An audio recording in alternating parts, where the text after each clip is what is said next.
হুজুর একটা কথা বলতাম। হুজুর একটু কথা বলতাম আর কি। হ্যাঁ, তা কি অবস্থা, মানুষে কেমন চলতে আছে? হুজুর আলহামদুলিল্লাহ ভালো, মোটামুটি হেফজ যাদের চলতেছে এদের খুব ভালোভাবে চলতেছে, কোনো সমস্যা নেই, সবক দিচ্ছে সবাই প্রতিদিন। হুজুর একটু কথা বলতাম। হুজুর ওই যে আমার মানে বেতনটা হুজুর যদি দিতেন। দেখতে আসেন যে একটা হিসাব করতে আসি, মাঝখান দিয়ে টাহা টাহা সরিয়ে দিয়েছেন। আপনারা আসলে টাহা ছাড়া কিছু বোঝেন না, খালি বেতন বেতন করবেন। মানুষের বেতনটা আসে কমিটি দিয়ে একটু হিসাব করতে দেখছেন? হুজুর 2 মাসের বেতন তো, এই জন্য আসেন তো আরামে রাজার হালতে, খালি পোলাবান লইয়ে বসে থাকেন, খান আর ঘুমান, আর মাস যাওয়ার আগ দিয়ে এসে হুজুর বেতন দেন বেতন দেন। এদিক দিয়ে মানুষ কালেকশন করতে আবার জান্ডা বাইতে যায়। এই যে হিসাব করতে আছি, ঠাস করে যে দিলেন হিসাব দিয়ে এলোমেলো করে, এই যে কত টাকা হিসাব দেখছেন, প্রায় 1.5 লাখ টাকা হিসাব লিয়ে বইছিলাম। মাশাআল্লাহ। তো হুজুর ঠিক আছে, যেহেতু আমার মাদ্রাসায় কোনো কাজ নাই আমার দ্বারা হয় না, তাহলে আমার 1 সপ্তাহ ছুটি দেন, আমি একটু বাড়ি থেকে ছুটিটা কাটাই আসি। না, তা ঠিক আছে, 300 কি বললেন আপনি? ছুটি নিলে মাদ্রাসা চালবে কিভাবে? আমি কি পোলাবান নিয়ে পেরিয়ে থাকবো? হ্যাঁ, হুজুর আপনি বলতেছেন আমার মাদ্রাসায় কোনো কাজ নাই, আবার আপনি বলতেছেন যে আমি মাদ্রাসা থেকে গেলে মাদ্রাসা কিভাবে চলবে? এত পেশাই নিয়ে মানুষ তো জীবন দেখিনি। আপনি ক্লাসে যান, কোনো ছুটি নেই, কোনো বেতন নেই, বেতন পরে। ধন্যবাদ। 5 তারিখের আগে আসবেন না, যান। জি হুজুর, আসসালামু আলাইকুম। 2 দিন পরে। আসসালামু আলাইকুম। ওয়ালাইকুম আসসালাম। আজকে আবার কি মনে করিয়া? হুজুর ওই দিন তো আসছিলাম, আপনারা তো বলছেন পরে আসতে, আজকে তো 5 তারিখের পর হয়ে গেছে। আমাকে যদি হুজুর একটু ছুটি দিতেন, আমার আম্মা অসুস্থ বাড়িতে। আপনার অসুস্থতায় কি আপনি কি ডাক্তার? আপনার ভাই বেড়াদার নাই আর বাড়িতে? তাদেরকে বলেন লই যেতে।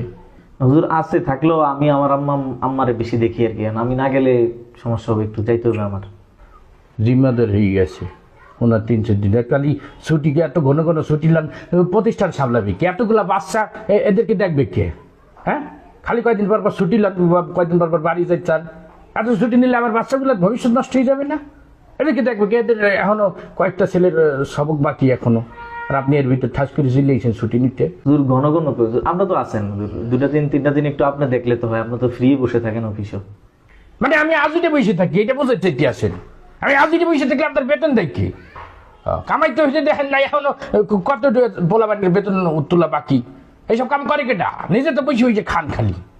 আমি এটা না দিলে বেতন, আমি আজকে থাকি না, মাঝে হিসাব নিকাশ বোটিং টোটিং সব কিছু সামলাইতে আমার, আর বলে আমি নাকি আজকে বসে থাকি।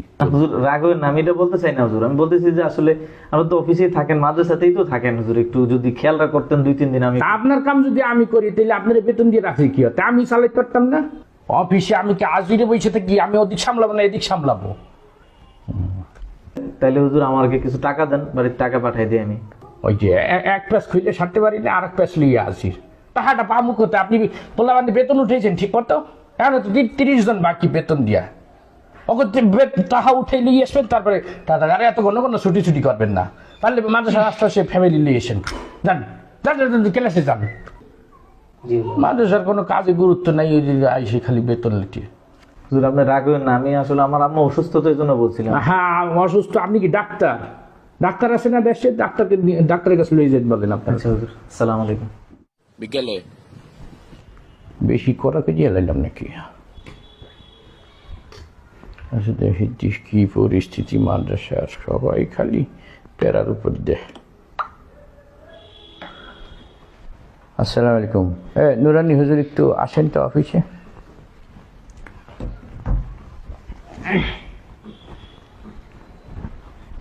আসসালামু আলাইকুম হুজুর। ওয়ালাইকুম সালাম। কি অবস্থা, কেমন চলতে আছে মাদ্রাসা? আলহামদুলিল্লাহ হুজুর, চলতেছে আর ভালোই। আচ্ছা, হাবিব সাহেব কি করে? হাবিব সাহেবকে তো সকাল থেকে দেখতেছি না, হ্যাঁ, সকাল থেকে তো মাথায় দেখতেছি না হাবিব সাহেবকে। পোলামান সবক দিয়েছে কারদারি, ওরা দুষ্টমি করতেছিল, তা আপনি কিছু বলেননি?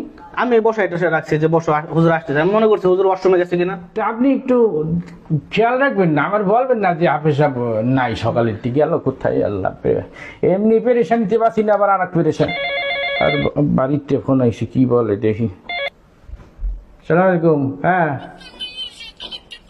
কি একজন কোন সময়? শিক্ষক অসহায় হলে বারবার এত কার সাথে দেখছো? মানে একা না? পরিচালকের কি যে ব্যবহার, বর্তমান বাবুটা, বাবুটা, এ আমার মাইয়ের তালাশ করে পাল্লা খুঁজে পাই না, সকালে যাই খুঁজলাম কমে গেল। থানা পুলিশের নাম্বার কোথা? আমার মাইয়ে আবার ফোন দিল কিনা, এই যে হাফেজ সাহেব ফোন দিচ্ছে। আসসালামাইকুম হাফেজ সাহেব, আমার মাইয়ের আব্বা কেমন আছেন? আব্বা মানে না না না না, আজকে থেকে আপনি আমার শ্বশুর আব্বা। আপনার আব্বাকে আপনি রং নাম্বারে ফোন করছেন। হ্যাঁ, আমি আজকে সকালে আল্লাহর রহমতে আপনার মেয়ের নিয়ে আমি চলে আসছি। একটু পরে আমি আপনার মেয়েকে বিবাহ করব, তার মানে আপনি আমার শ্বশুর।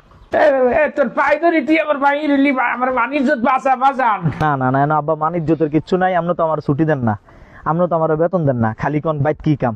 এই জায়গায় নিয়ত করছি আপনার মায়ের নিয়ে বিয়ে করে ফেলবো, আপনার বাড়ির লোকে মাদ্রাসার লোকে একটা বাসা নেবো, আমার আম্মারও সহ নিয়ে আসবো, আর আপনার মাদ্রাসার কোনো ক্ষতি হইতো না আব্বা, বুঝছেন নি আব্বা? আজকে থেকে আপনার আব্বা, আপনার মাইয়া আমার বউ, আপনি আমার শ্বশুর আব্বা, বুঝছেন আব্বু? হ্যাঁ আব্বু, ঠিক আছে ঠিক আছে আব্বু, বুঝছেন নি? আমি তোর বেতন ঠিকঠাক মতো দেবো, মাসে মাসে। এই 1 তারিখ আসে নাকি তুই তুমি আমার মাইয়ের লইয়ে, তুই আমার মাইয়ের লইয়ে। হ্যাঁ আমি আসতেছি, আপনার মায়ের নিয়ে আসতেছি আব্বু, এবার বুঝো। হ্যালো হ্যালো, নিজের মাই নিজে কুড়ার মাইয়ে দিছি।